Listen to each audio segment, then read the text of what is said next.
they're not doing job. Kanina pa po, hindi nila masabi mga questions na tinatanong po natin. Why will we fund an agency 27 freaking billion pesos na hindi naman po nagagawa yung trabaho?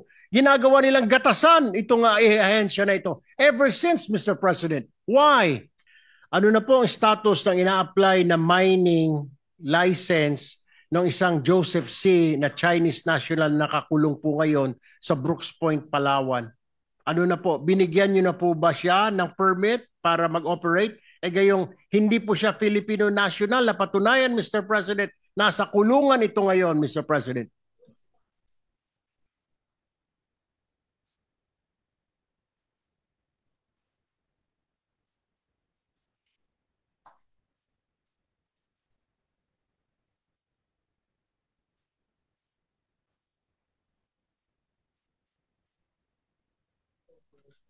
DNR advises me that the company of that Joseph C. has a legally granted Tama po, Mr. President. MPSA. Ngayon po, desisyon na po yung ISAF, yung immigration saying na hindi po siya Filipino citizen. Hindi po ba pwedeng bawiin? Na i-revoke na, hey, you're Chinese national.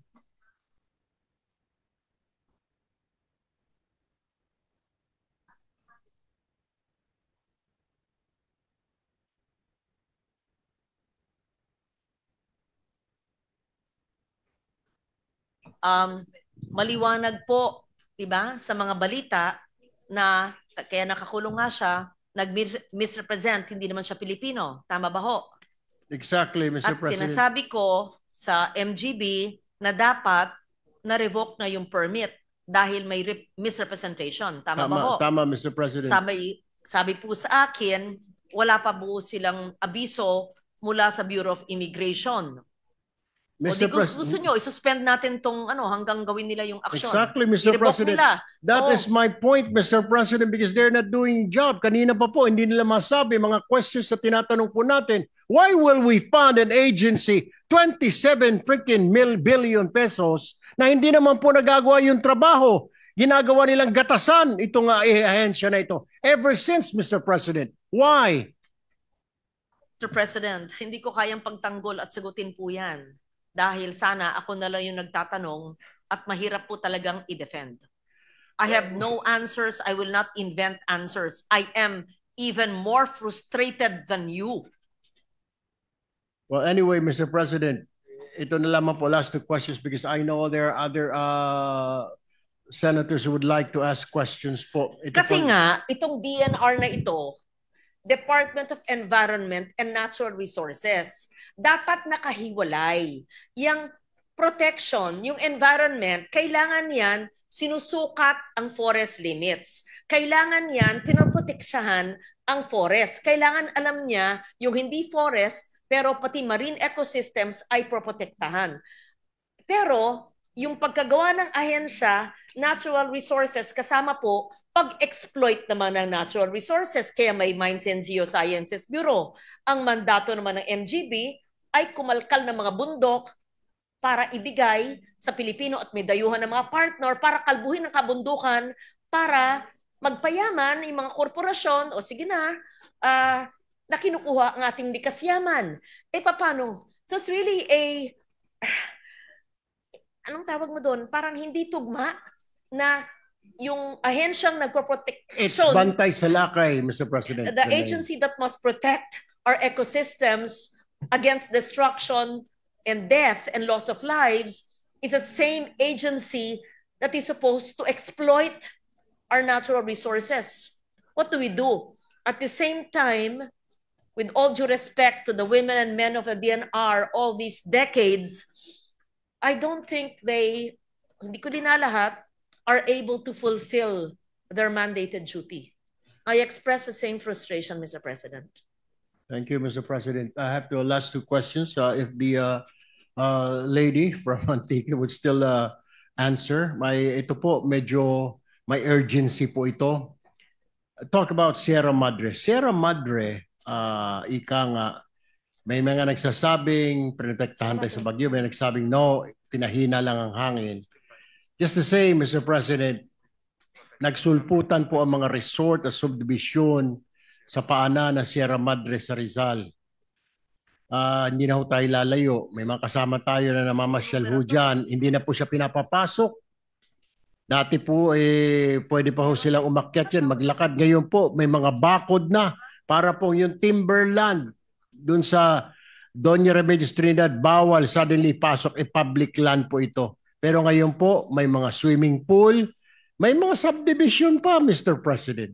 Ang tanong natin, hindi ba protected area itong Sierra Madre, Mr. President?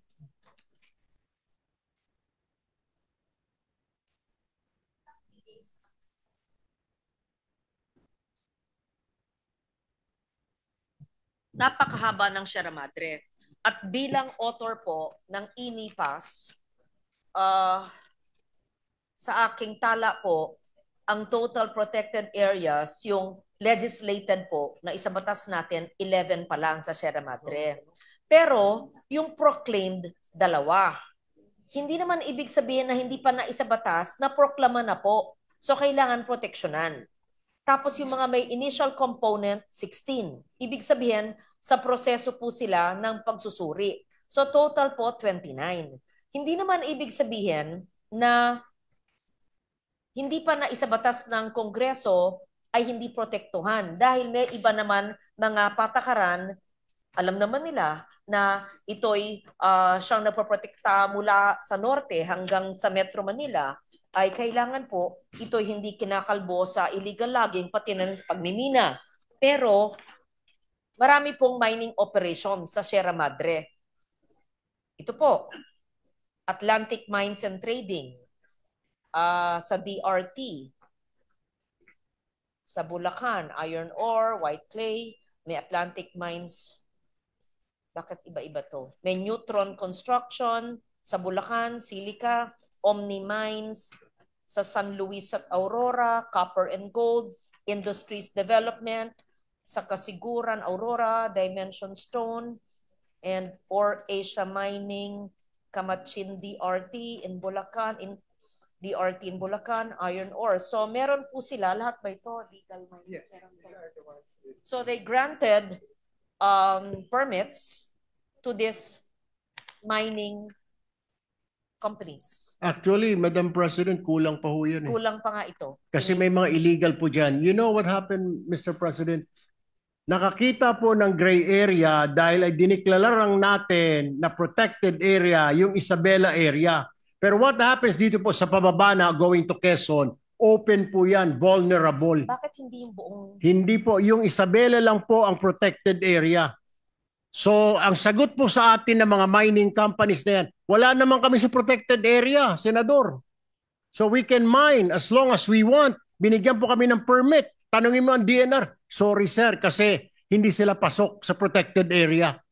So nakakita po sila ng gray area, Mr. President. And this was the bill that I filed last week na totally to protect the Sierra Madre from north to south, Mr. President. Total lagban, total mining, total development, Mr. President.